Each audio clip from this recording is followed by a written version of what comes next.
अब आती है ऑयल की कहानी, जिसने यूएस डॉलर को ग्लोबल ट्रेड का अनडिस्प्यूटेड किंग बना दिया। अब वर्ल्ड वॉर 2 के दौरान जब रशिया, ब्रिटेन और यूएस जर्मनी, इटली और जापान के साथ वॉर में बिजी थे, सऊदी अरेबिया के अरब्स डेजर्ट में अपने बेसिक लाइफ जी रहे थे और उनका वॉर से कोई लेना देना नहीं था। इनफैक्ट उन्हें यह भी नहीं पता था कि वो दुनिया के सबसे बड़े ऑयल रिजर्व्स के ऊपर बैठे हैं। 1930s और 1940s के दौरान अमेरिकन और ब्रिटिश कंपनीज पूरी दुनिया को ऑयल सप्लाई कर रही थी, क्योंकि उनके पास ऑयल निकालने की टेक्नोलॉजी और ट्रेड के लिए ज़रूरी एक्यूमेंट था। इसी दौरान 1938 में एक American owned oil well Saudi Arabia में एक बड़े ऑयल रिजर्व तक पहुंचता है। इस समय तक सऊदी अरेबिया इतना रिच नहीं था जितना कि वो आज है, क्योंकि उन्होंने ऑयल प्रोडक्शन अभी बस शुरू ही किया था। लेकिन वॉर के दौरान इटली सऊदी अरेबिया में अमेरिकन फैसिलिटीज़ को टारगेट करता है और उस पर बॉम्ब्स गिरा देता है, जिसकी वजह से सऊदी के ऑयल प्रोडक्शन पर बहुत इम्पैक्ट पड़ता है और उन्हें प्रोटेक्शन की ज़रूरत पड़ती है। इसी वक्त यूएस के प्रेसिडेंट फ्रैंकलिन रूजवेल्ट को यह रियलाइज़ होता है कि वॉर के दौरान ऑयल कितना इंपॉर्टेंट रोल प्ले करता है, और उन्हें समझ आया कि अगले कुछ डिकेड्स की डेवलपमेंट का राज एक ही कमोडिटी में है, और वो है ऑयल।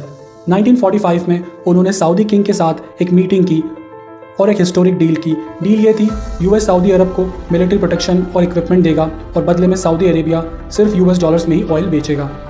और आप इसे किस्मत वाली बात कह सकते हैं कि सऊदी में जो ऑयल रिजर्व्स अमेरिका एक्सप्लोर कर रहा था, वो दुनिया के सबसे बड़े ऑयल रिजर्व्स निकले। इस मीटिंग के बाद मिडिल ईस्ट का राइज शुरू हुआ। 1960s तक ओपेक नेशंस ने भी इस मॉडल को अडॉप्ट किया और इंश्योर किया कि ग्लोबल ऑयल ट्रेड डॉलर्स में हो। इससे डॉलर की इंपॉर्टेंस वर्ल्ड ट्रेड में और बढ़ गई।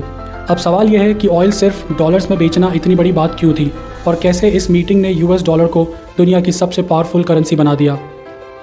तो 1970s आते आते यूएस इकोनॉमी इतनी बुरी हालत में थी कि गोल्ड रिजर्व्स 1950s के 22,000 टन से गिरकर 1970s में सिर्फ 10,000 टन रह गए थे। इसके पीछे काफ़ी रीजंस थे, जैसे Vietnam war, gold price hikes और यूएस लायबिलिटीज़। सिंपल लैंग्वेज में बात करें तो यूएस के पास इतना गोल्ड नहीं था कि वो डॉलर्स के बदले गोल्ड एक्सचेंज कर सके। तभी प्रेसिडेंट रिचर्ड निक्सन ने डॉलर और गोल्ड की कन्वर्टेबिलिटी को टेम्परेरीली सस्पेंड कर दिया और 1973 में ब्रेटन वुड्स सिस्टम कोलैप्स हो गया। I have directed Secretary Connolly to suspend temporarily the convertibility of the dollar into gold. अब एक करेंसी की वैल्यू काफ़ी हद तक इस पर डिपेंडेंट थी कि आप उससे ग्लोबल मार्केट में क्या और कितना खरीद सकते हैं, और यूएस डॉलर ऑयल खरीद सकता था, जो 20th सेंचुरी की सबसे वैल्यूबल कमोडिटी थी।